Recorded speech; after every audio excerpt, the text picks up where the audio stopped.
So you keen to jump into Comic Book Club? Yeah. Let's dive into it.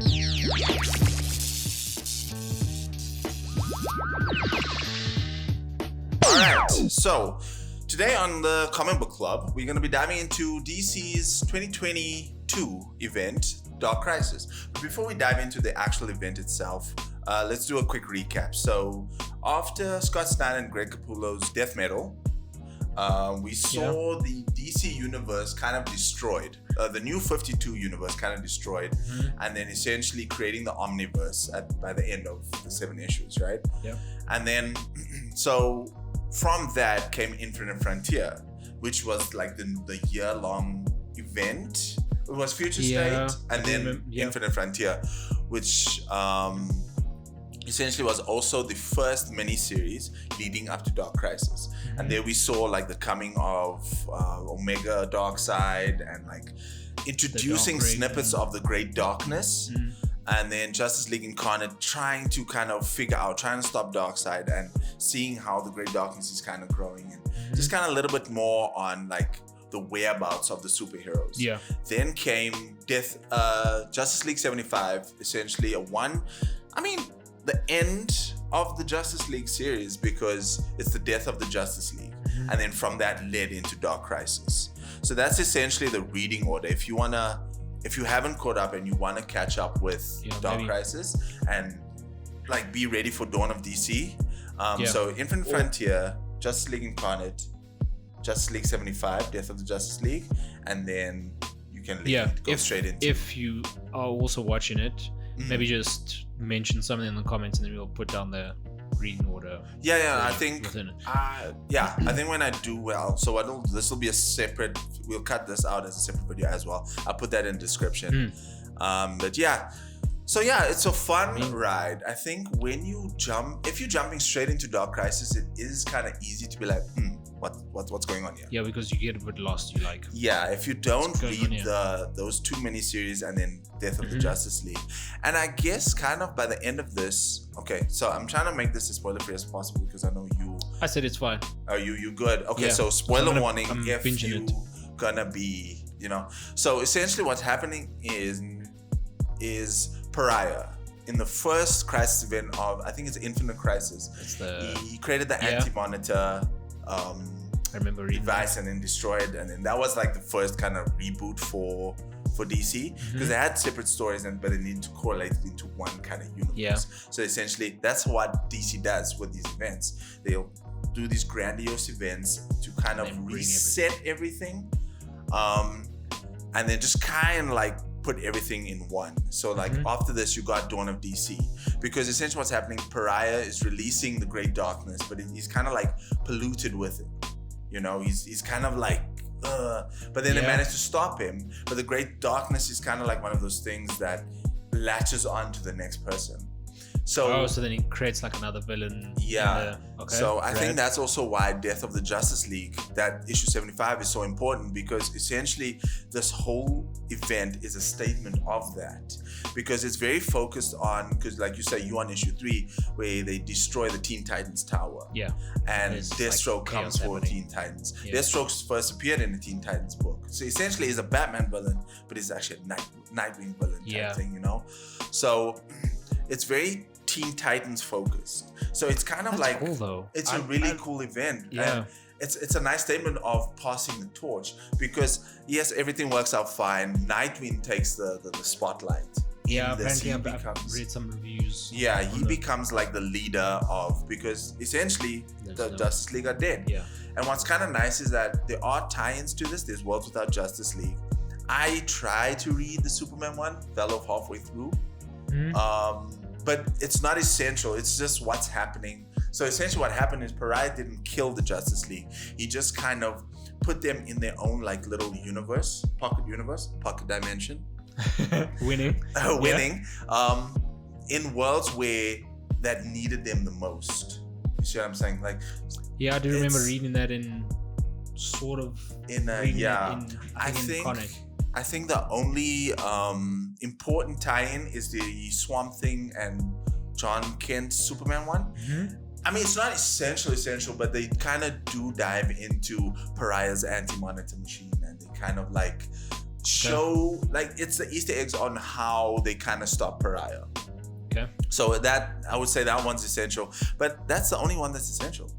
You can read the 7 issues out of all of them. I mean, if you're interested in seeing like the worlds without, I mean, I think the Batman one, it was like a steampunky type thing. He's like weird. It was weird. Yeah. It was very strange. Yeah. So yeah, a very good event. A nice statement of passing the torch, because by the end of this event, the world is in shambles, but they do manage to defeat the Great Darkness. They do manage to kind of put the Great Darkness at bay, because it creates like a balance in the universe type thing. And then Nightwing, like I said, Nightwing becomes the like new tentpole type of character. Yeah, it'll be nice to see what happens, because I know that DC are resetting and they looking at different books. So they're doing. Remember we did that our previous part where we did they doing a reboot of Clark Kent's getting his own thing. Sun's getting his own thing. Nightwing's got his own shindig happening, and then each of those, it's nice for them to reset that and give a spotlight to the other members, not members of the Justice League and within the team. Yeah, I think that'd be, very cool to see what they. So essentially, that's kind of what's going to be happening. And I thought, so in a way, Lazarus Planet does kind of set the groundworks. But like I said, I haven't been keeping up with Batman and Superman, the World's Finest, and Batman versus Robin, because that, and I think that Batman Beyond is with Justice Society of America. But anyway, some books will remain the same, like Batman, Action Comics. Yeah, those. But with Action Comics, what they've done is kind of like clean the slate. So Superman, you'll get your Superman book back, but the Clark Kent Superman. Yeah. And then for those people who have been loving the John Kent Superman book, there's Adventures of John Kent. Yeah. And then there's Action Comics that's producing. Then I think Steel is getting books. So a plethora of Superman books. And tons of Superman books. I know, like, during your Dawn of DC, Dark Crisis situation, like, Nightwing has taken, like, spotlight between each thing. Yeah. But also, like, I've slowly started reading Nightwing, and it's actually very good. It's really good. Not to say that it wasn't good in the past, but it's just low-key, that's a book I want to catch up on too, because I've heard high praises. Very cool. Yeah. Like, the character of Heartless seems very interesting as well. So I do want to catch up on Nightwing. Also, just to kind of like go back to Dark Crisis, I want to talk about the art real quick. Daniel Sampere. Yeah. Daniel Sampere. Yeah. It's goodness. Immaculate. It's beautiful. My goodness. There was a time where he was on Superman, and he kind of left Action Comics. Sorry, he was on Action Comics for the first when I started. I started reading 1080 or 1038. So just before the War World, so the lead up to the War World's not event, but the War World story arc. Yeah. Which was interesting, and then now he's back on Earth and all that jazz. But anyway, he did the lead up, and then Riccardo Federici took over the artwork.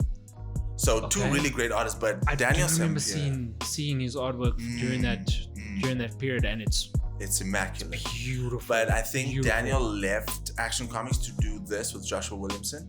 Joshua Williamson is a great architect. Yeah. He's a really great architect, a great writer in building these universes and kind of setting the plane, cleaning the slate and saying, oh cool, this is where we are.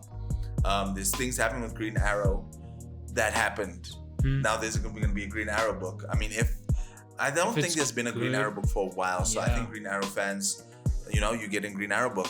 Green Lantern is kind of like rebooting. That I'm excited for because I could dabble in that. I do remember us. Yeah, I would mind, like a new Hal Gordon kind of thing. Yeah, he took a back seat. Yeah, I'd do that. But essentially, it's gonna be. I think we're getting 2 Green Lantern books. It's gonna be Hal Jordan and John Stewart. So depending on who you're vibing with. So hey, no matter what you read, no matter what you like, you're eating good. So overall, as an event, I feel like Dark Crisis. I was very excited for it going into it. I think if as one read, if you read it like from Infinite Frontier, it's a good story. Mm-hmm. It's an immaculate story. I think nice is if they gave a an Omni or hardcover. I think for the full thing, because then you can just binge the whole. I do feel like they will come out with an omnibus or absolute edition at some point. Yeah. At some point. No, but I'm just saying, like, I think what threw me off a little bit reading Dark Crisis is the week to week, the delays, this.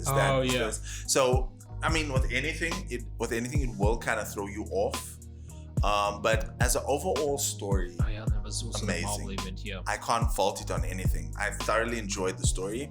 The action was action packed. Yeah, it was. The emotional hits. Like the I think on book 3 where what's his name? Beast Boy. No. Yeah, where he kills Beast Boy.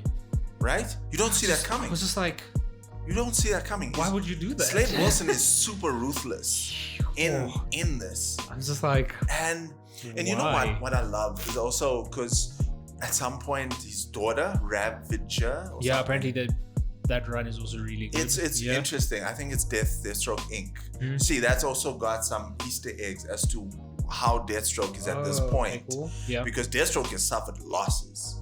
Like he's had people he's cared about and he's just lost. So he's at this point like, hey, the only thing that's gonna fix this right now is if we destroy everything. So that's essentially why he gives you to great darkness. And then you got like that motivation, and then you got Nightwing kind of like being the hope that everybody needs after his parents died, and then you see that after the Justice League died, he was forefront. You know, he's carrying that torch. Yeah. And so at the end of the I think it's issue 7, at the end of the Dark Crisis, there's this conversation between Batman and Nightwing, where they like, where Batman's like, no, we're gonna retire the Justice League.